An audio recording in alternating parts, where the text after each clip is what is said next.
Assalamualaikum warahmatullahi wabarakatuh. Waalaikumsalam warahmatullahi wabarakatuh. Apa kabarnya hari ini anak-anak? Alhamdulillah luar biasa. Allahu Akbar. Oke, hari ini kita membahas tentang usaha dan energi.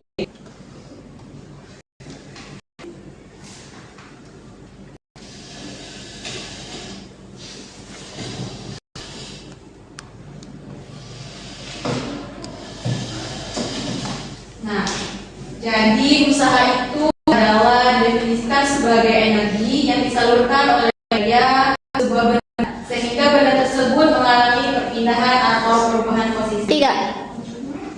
Nah, jadi usaha itu kan adalah sebuah perpindahan dan perubahan posisi. Nah, pasti kalian itu pernah kan melihat orang yang sedang mendorong meja. Nah, jadi orang itu sedang melakukan usaha atau tidak? Iya, orang itu melakukan usaha. Iya.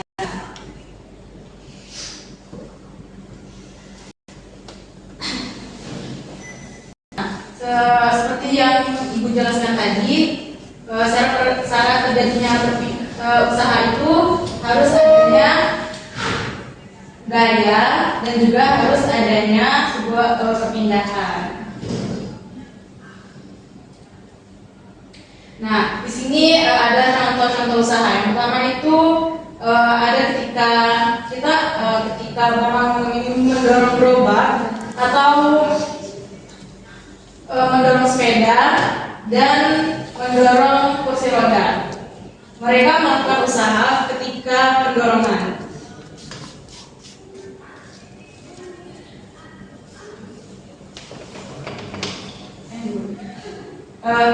Coba kalian bayangkan ketika kalian itu menarik koper. Sudah terbayangkan? Nah, selama koper itu bergerak mengikuti kalian, nah koper itu sedang melakukan terjadinya usaha. Nah, di sini ada video, silakan kalian analisa.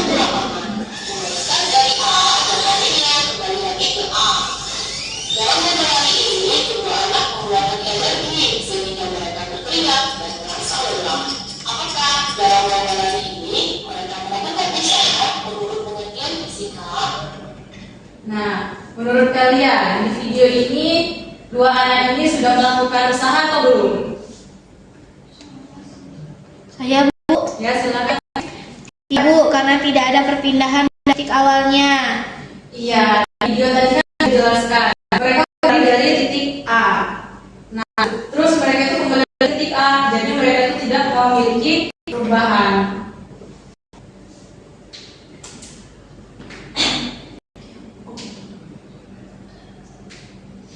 Nah, di sini ada rumus usaha, di mana W itu adalah usaha dan F-nya itu adalah gaya dan S-nya itu adalah perpindahan. Nah, ketika kita ingin mencari usaha, kita bisa menutup W-nya, jadi rumusnya menjadi F dikali dengan S. Nah, ketika kita ingin mencari gaya, jadi rumusnya menjadi W dibagi S. Ya. Ketika kita ingin mencari sebuah perpindahan, jadi kita menutup S-nya, jadi rumusnya menjadi W dibagi S.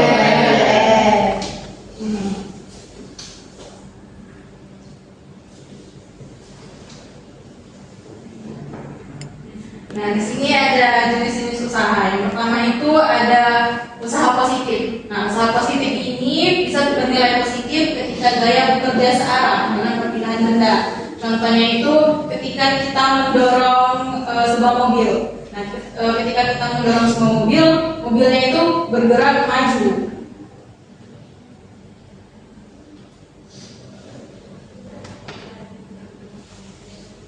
Nah, yang kedua ada usaha negatif. Nah, usaha negatif ini bisa kita katakan usaha negatif ketika gaya bekerja berlawanan arah dengan perpindahan benda. Seperti ketika anak-anak ini mengarang sepeda. Nah, mereka misalnya bersepeda terus mereka rem. Pasti pemberhentian mereka itu habis maju agak mundur dikit.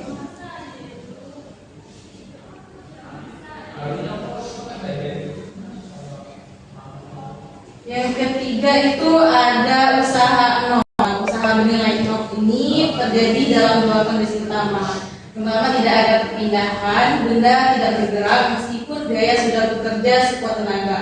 Nah, gaya tidak lurus perpindahan, gaya yang bekerja tidak lurus arah perpindahan sehingga gaya tersebut tidak memiliki komponen yang efektif dalam menggerakkan benda. Contohnya itu ketika kita sedang mendorong tembok, karena tembok itu tidak bisa bergerak. Nah, sekarang coba kalian diskusikan, menurut kalian apa saja contoh-contoh dari usaha nol?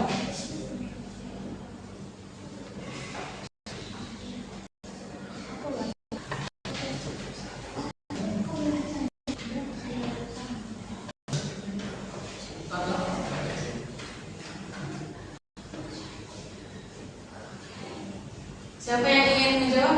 Saya Bu. Oke, Aisyah silakan.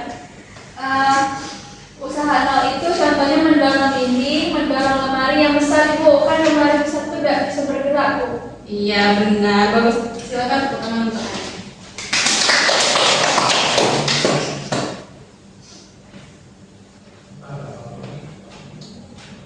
Oke, selanjutnya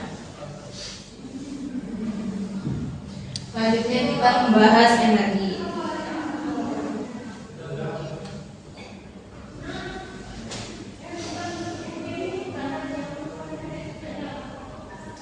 Nah, di sini energi adalah kemampuan suatu benda atau sistem untuk melakukan usaha. Energi bersifat kekal, artinya tidak dapat diciptakan dan tidak dapat dimusnahkan, melainkan hanya berubah dari bentuk satu ke bentuk lainnya. Jadi energi ini tidak bisa diciptakan dan tidak bisa dimusnahkan.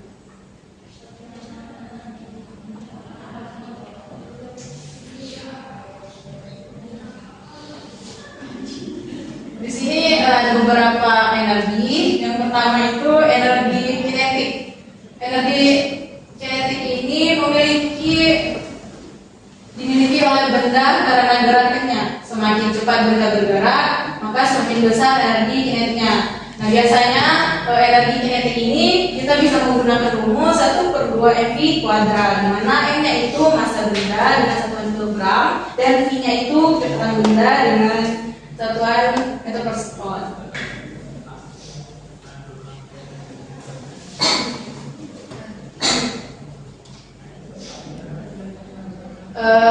Yang kedua ada energi potensial. Nah, energi potensial ini yang dimiliki benda karena kedudukannya atau posisinya terhadap acuan, umumnya permukaan bumi atau titik nol. Nah, biasanya energi potensial ini menggunakan rumus EP sama dengan mgh, di mana M-nya itu massa benda dan G-nya itu percepatan gravitasi, hanya itu ketinggian benda dari titik acuan.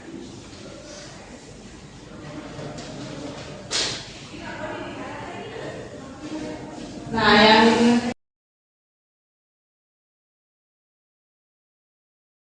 ketiga itu ada energi mekanik. Nah, energi mekanik ini total energi kinetik dan energi potensial suatu benda. Dari energi kinetik dan energi potensial tadi itu bisa kita jumlahkan jadi EM sama dengan EK ditambah dengan EP. Nah, mungkin materi-materi sampai sini dulu Ibu sampaikan, dan minggu depan kita banyak latihan lagi karena Ibu sudah menjelaskan rumus-rumus ini. Jadi mungkin cukup sampai di sini. Ibu akhiri. Wassalamualaikum warahmatullahi wabarakatuh. Waalaikumsalam warahmatullahi wabarakatuh.